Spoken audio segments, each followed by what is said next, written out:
За сайн байцгаана уу. Сонсогч та бүхэндээ энэ өдрийн амгалан айлтгая. Өрийн тэнгэр подкастын маань ээлжил дугаар эхлэхэд бэлэн боллоо.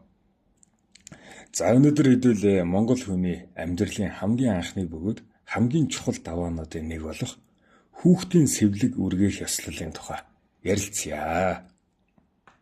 За бид нэр бол энэ зан үйлийг их хвчлэн ах дүүс цугларч урт ургасан үсийг нь тайрч бэлэг сэлт өгдөг баяр төдийгөөр л харах нь байдгаа. За гэтэл бидний өвөг дээдэс хүүхдийн дайхыг үргээхдээ асар нарийн шинжлэх ухаан энергийн гүн гүнзгий ухагтгууныг шингээж үлдээсэн байт юм байна. За энэ миний цуглуулсан мэдээллүүдийг, судалж байсан мэдээллүүдийг, онгод тэнгэрүүдээс авсан мэдээллүүдийг хамтдаа тайлъя. За хамгийн түрүүнд үс гэж яг юу юм бэ? Хүний тарих мэдрэлийн тогтолцооны төв эрхтэн бөгөөд асар их эд хисээс бүрддэг.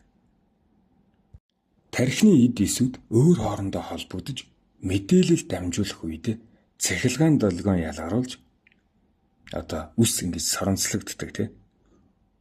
Соронцлогдож цахилгаан долгион ялгаруулж байдаг.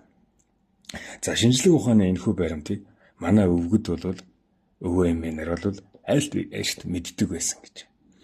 Тэрхүү эрчмийн орон зайд илрэх хур мэдээлэл нь хүний үсэнд хадгалагддаг. Мөн хур мэдээлэл гэхээр өнгөрсөн насны мэдээлэл гэсэн. Урд насны мэдээлэл нь үсэнд хадгалагддаг. Анхны үсэнд. Сонирхолтой байгаа зү тийм. Эхийн хөвлийгээс ургаж гарсан тэр унган дайх нь хүүхдийн урд насны мэдээлэл дурсамжин шингэсэн байдаг гэж. Тиймээс тэр хуучин мэдээлэл өнгөрсөн амьдралын сэвэр балчир үрийг дахин сэвтэхгүй гэж. За энэ насны тийм үү өн заяаг нь бат бүхэлгийн тулд нялх өсийг нь авдаг тийм заншил өөр эртний заншилтай байсан гэж. Энэ Чингис хаан манаас ч өмнөх бүр байж л байсан гэж. За энэ бол зүгээр нэг мухар сүсэг биш шүү. Энерги маш том цэвэрлэгээ шүү. За тэгвэл яагаад заавал 2-5 настайд нь өсийг нь дайхийг нь үргээд юм бэ? За үүнийг орчин үеийн сэтгэл судлал хэрхэн тайлбарлаж байна гэж. Хүүхэд яг энэ насан дээр өөрийгөө илэрхийлж хөдөлгөөн нь тэгшэрч хамгийн гол нь би гэх үзэл нь төлөвшөж эхэлдэг гэж. 2-5 наснд. Хүүхэд юм уу? Өөрт нь зориулан хүмүүс цуглаж баяр хийж байгааг мэдрэх бүрэн чадвартай болсон байдаг гэсэн. Олон хүний тийм үү дунд төвдөн сууж ах дүүсийнхээ халуун дулаан үг ерөөлийг сонсох нь хүүхдийн тархинд би бол энэ гэр бүл энэ нийгмийн маш чухал гишүүн юм байна гэж өөртөө итгэх суур итгэлийг нь маш хүчтэйгээр кодлж байгаа. Кодлаад байгаа хүүхдээ бид нэр энэ бол энэ нийгмийн гишүүн шүү. Зүргийн тогтолцоотой амьтан шүү хүн гэдэг чинь. Тэгээд энэ нийгэм гэдэг зүйл байд юм аа. Энэ нийгмийн хамгийн анхны бөгөөд хамгийн хүчтэй баталгаажуулалт хийгээд байгаа. За үүнээс гадна цаг хугацааны сонголт нь хүртэл байгаль дэлхийтэй хүн холбоотой. За эрэгтэй хүүхдүүдийн тийм үү хөвгүүний өсийг 3-5 буюу сондгоо насанд хүч чадлын бэлэгдэл болсон буг урамдах намрын цагаар авдаг гэж. За охин хүүхдийг бол 2-4 буюу тэгш насанд уян зөөлний бэлэгдэл хөхөө дуурах зуны цагаар үргээдгээ гэж өвгөд ярьдаг.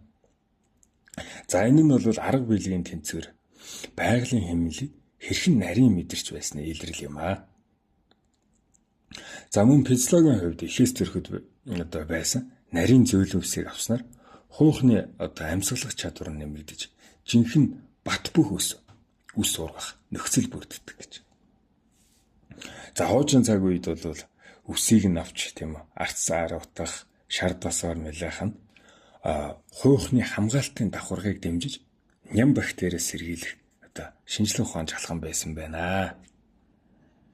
За тэгээд сонсогч нь та бүхэн минь дараагийн удаа хүүхдийн үсний найранд одоо очихдоо эсвэл өөрийнхөө дайхийг өгөхдөө үүнийг зүгээр нэг найр гэж битгий хараарай. Энэ бол бяцхан өөрийнхөө өнгөрсөн насны мэдээллийг цэвэрлэж энэ насны төөргийг нь баталгаажуулж байгаль дэлхийн хэмнэлтэд холбож байгаа асар хүчтэй эрчмийн зан үйл юм шүү.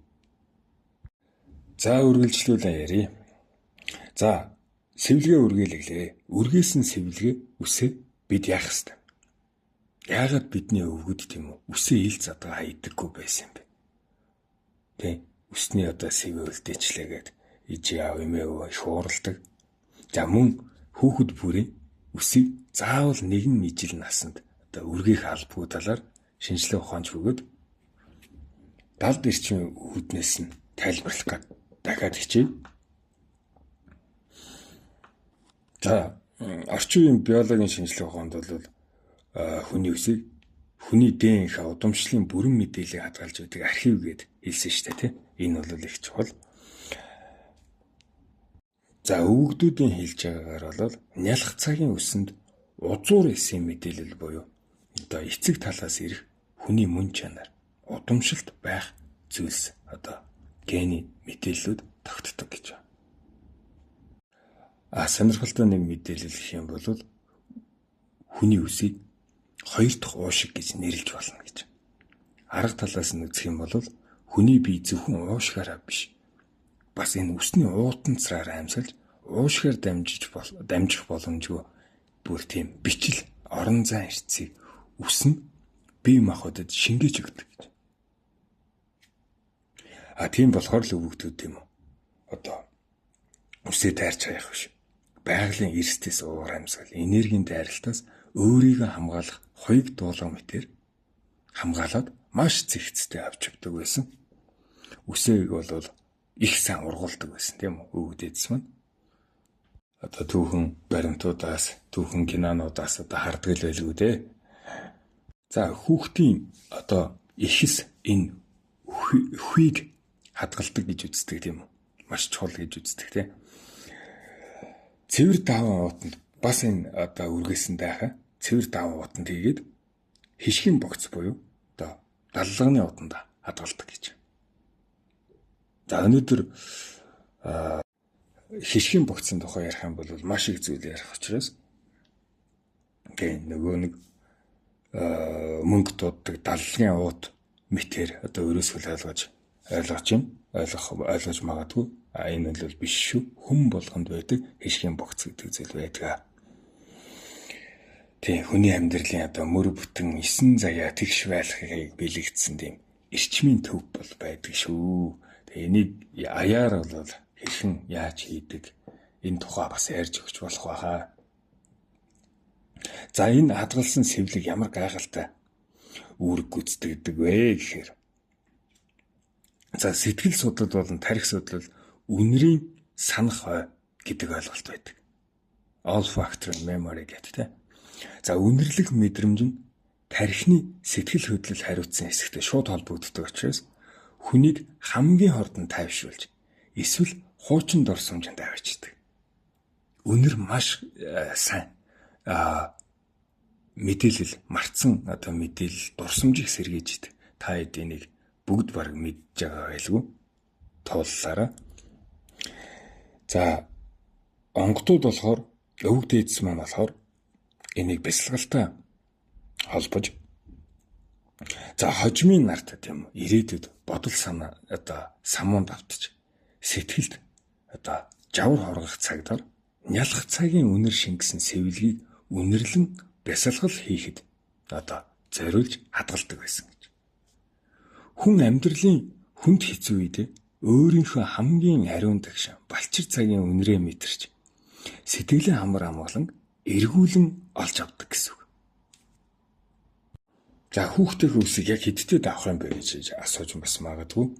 За яг тэдэн насанд нь гэж одоо аавна гэж өөрсдөө бити хайрцаглаарэ. Хүүхэд бүрийн энерги сэтгэл зүйн тэ. За нэг жишээ хэлэхэд эрэгтэй хүүхэд юм уу? Зүүд нойрондоо одоо цочоод одоо уйлагнаад тухгүй байх юм бол ясан 3 хаварт нь буюу одоо хийн насаараа 3 хавартаа буюу орчин үеийнхэр 2 настайд нь өсийг нь авч болно. За энэ хүүхдийн тийм хүндэрсэн маш юм хүнд болсон хүнд энергийг чөлөөлж өгч гин гэсэн. Харин 50 хүүхдийг тийм 5 нас хүртэл нь тий одоо хийн насаараа 5 гэсэн үг шүү дээ тий. Тэр чинь 4 нас одоо цагаар бол 4 настайд нь авах юм бол илүү таатай дардан амьдрах магадлалтай гэж үздэг. Охин хүүхдийн үсийг олон хүн дамжуулж хайчлах хэрэггүй гэд нэг нарийн ухаан бас байд юм билээ. За энэ яагаад гэхээр охин хүүхдүүд өсөө авахсны дараа талент өөрийгөө хараад дүрээс айх, өөртөө итгэл нь унах зэрэг эмзэг сэтгэл зүйтэй шууд холбогддог болохоор маш болгоомжтой хандах хэрэгтэй. Сануулж буй хэрэг юм байлаа шүү.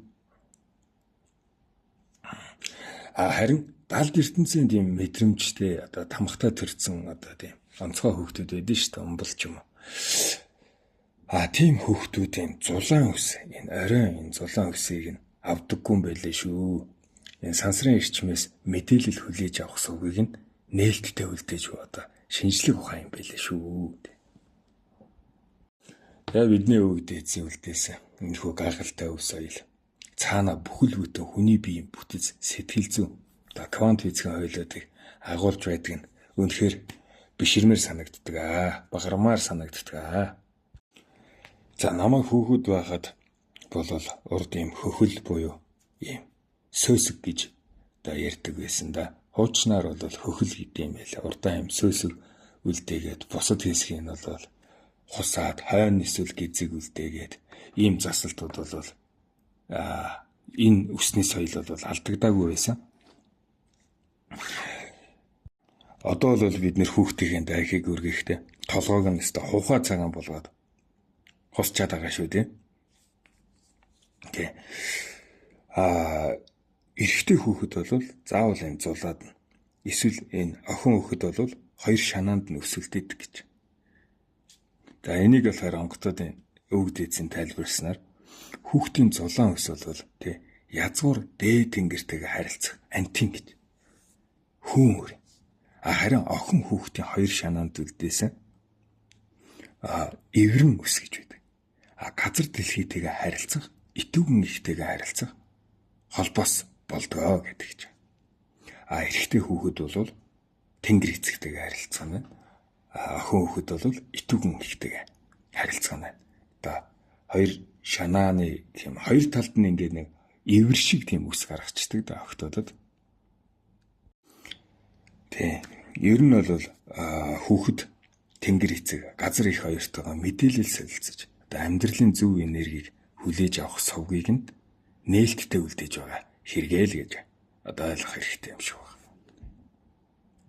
За мөн өмнө нэг цогоос дурдсан юм хүүг 3 таад нь буюу 24 сартаад нь хийн насаараа 3 таад нь буюу 24 сарт.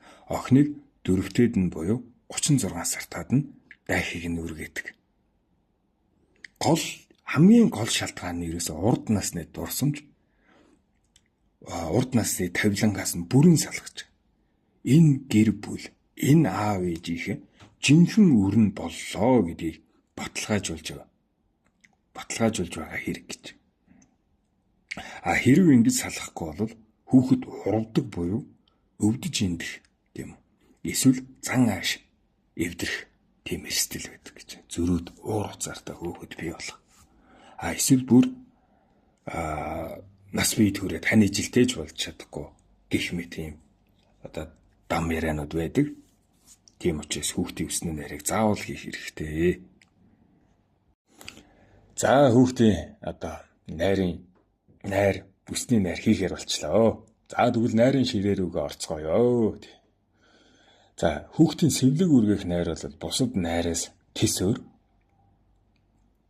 За хамгийн том хориг гэх юм бол энэ өдөр улаа гаргаж болохгүй. Цус өмсөж болохгүй. Буюу амьтны амьд тасалж цус гаргадаг. Хэрвээ мах тавих бол мах шүүс тавих бол урьдчилан бэлдсэн байх хэрэгтэй. За өөр хориглох зүйл юм бол хатуу сархад буюу архийг хүүхдийн найранд маш хатуу хоригддаг. Энийг маш хатуу цээрэлдэг гэж. За учир нь балчир хүүхдийн тийм үү хувь тавилан гашуун тавилантай болно гэж үздэг юм байна лээ. Харин үүний оронд ахмад наснуудтай зөвхөн айрыг бол барьж болдог гэж байна. За тэгвэл ширээн дээр яг юу байх хэвээр бэ те? Бидний өвгөд хүүхдийн найранд зориулж 9 тансаг идэ гэдэг зүйл бэлддэг байсан байлээ. Тэгээ энэ дээр бол сүү, цай, айрыг, тарг, өрөм, бурам, зөгийн балт, жимсүүд, жимс, тэ хярамцаг гэх мэт идэнүүд бүгд өөр өөр ингэсэн гүнзгий бэлэгдэлтэй байд юм байлээ шүү. Энийг бас дэлгэрүүлээд судлаарай та бүхэн маань. Хүүхдийн амьдралыг амттай, бэлхэм, дүүрэн байхыг бэлэгддэг, зөвгөндөг байсан байна. За тэгээ хүүхдэд бас бэлэг өгдөн штэ тий. Хүүхдийн дайх үргэх найранд очихдоо бид нэр юу бэлгэлэх юм бол цохилтой вэ гэхээр нэг гол дүрэн байгаа. Өсөж аривчхийг бэлэгддэг өсдөг зүйлс бэлгэлдэг гэж. За тийм учраас хуучин цагт үед бол төлөг өгдөг тий. Хураг, унаг зэрэг амьд төл мал бэлгэлдэг байжээ. Харин бэлгэлж болохгүй зүйлд нь бол дуустдаг зүйл. Идэж уугаад дуустдаг зүйл гэдэг ч юм уу тий. Идээд дуусах зүйл бэлгэлэх юм бол хүүхдийн наснаас хорооно тавиланд нь муугар нөлөөлнө гэж цээрэлт юм байна. Жишээ нь манайхан бол ууттай тий шинжилээр өгдөг нөгөө хүүхдийн бэлэг өгөөд идэг санагдаад шүү зарим. За зарим нь бол мөнгө өгөөд идэг. За бас юм хоосон авдар, хоосон сав суула, хоосон аяг ерөөсөө өгдөггүй шүү. Заавал дотор нь ямар нэгэн зүйл хийж дүүргэж өгдөг учиртай юм байна лээ шүү. За тэгээд өөр нэмэлт мэдээлэл гэх юм бол за дайгаа ахуулаагүй үсээ үргээлээгүй хүүхдийг гадуур хоногч болохгүй айл найз нөхдийн даа хонуулах хориглолтын байлээ шүү. Өвөө эмээ биш л болвол зайлшгүй хонуулах шаардлага гарах юм бол өнөө туханд нь хөөгөөд өрхөд туулаачлаа гэд домно штэ тий. За өөр зүйл юм бол тийм хүүхдийн үсийг авахд яагаад заавал энэ 100 намар гэдэг юм бэ гэхээр энэ өвөл тийм үү 100 гэдэг юм уу тий. Үүний цаана физиологийн шалтгаан байгаад байгаа юм билэ. Өвлийн хүүтэнд хүүхдийн толгой зулаа цочирчноо толгой нь өвдөнтгий болох эрсдэлтэй байдгаа гэд шууд утгаараа юм билэ. Тархины судас нарийнсан гэдэг ч юм уу тий. Зуны халуунд бол хөлсөн ихээр гардаг. Идэ ундаа гадагшлах нь ихсэж хууханд халтай болдгоо гэж.